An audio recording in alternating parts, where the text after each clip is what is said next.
As 'n privilege om mee te wees, Vader, ek is dankbaar. Stay consistent and trust your unique voice, because your story is the only one nobody else can tell. Also learn to read every setback as a lesson and keep writing. Your breakthrough is a result of daily dedication, not luck. Believe in your own, build the momentum, and make them hear you. Be who you are and let everyone love that person. As 'n privilege om mee te wees, Vader, ek is dankbaar. 21 years of life, Vader, ek is dankbaar.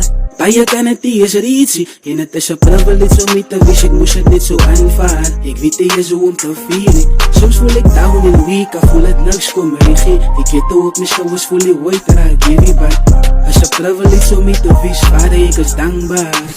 As Luda zei, baby girl, tel net op jou phone. Ik het jou heel nacht gemis, ze weet ik als je lekker op je rood. Ik zie ze wil die praten, baby, sê my wat is fout. Als ik nou weet, as dan bij jou waren jou scenario. Ik het zo klom succes gerees, but is nog once a lighting. Hulle kan niet gloeien, ik maak die moves, is nog eens gesaai nie. Baie keer gefail in life, maar nooit voor die mic. Ik weet die is wat gaat ik maak, het zij nie, hier is langs my side. Gooi my vanuit drink, en ik is alright. Die so baie die gemaakt, but ik handle het. Pijn in my hart, het lik ik door aan nou het therapist. Jij op je phone, baby, ik is bizar om te remmen nou. En hoe Tani vrou, ik sieke van jou, wat ze zien binnen mij. Sê van jou Tani, ik zie koud als Rani Perel vallei. Hij stoot my kasak, baby, tot die einde van tijd. Ik weet, zij krijgt die boodskap, so baby girl, ik is uit.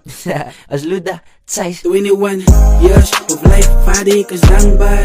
Baie kan het nie is easy, en het is 'n privilege om mee te wees, ek moes het net so aanvaar. Ek weet nie is hoe om te vier nie. Soms voel ek down en weak, ek voel het niks kom regie. Ek het ook my skouers voel die weight that I give you back. As 'n privilege om mee te wees, Vader, ek is dankbaar.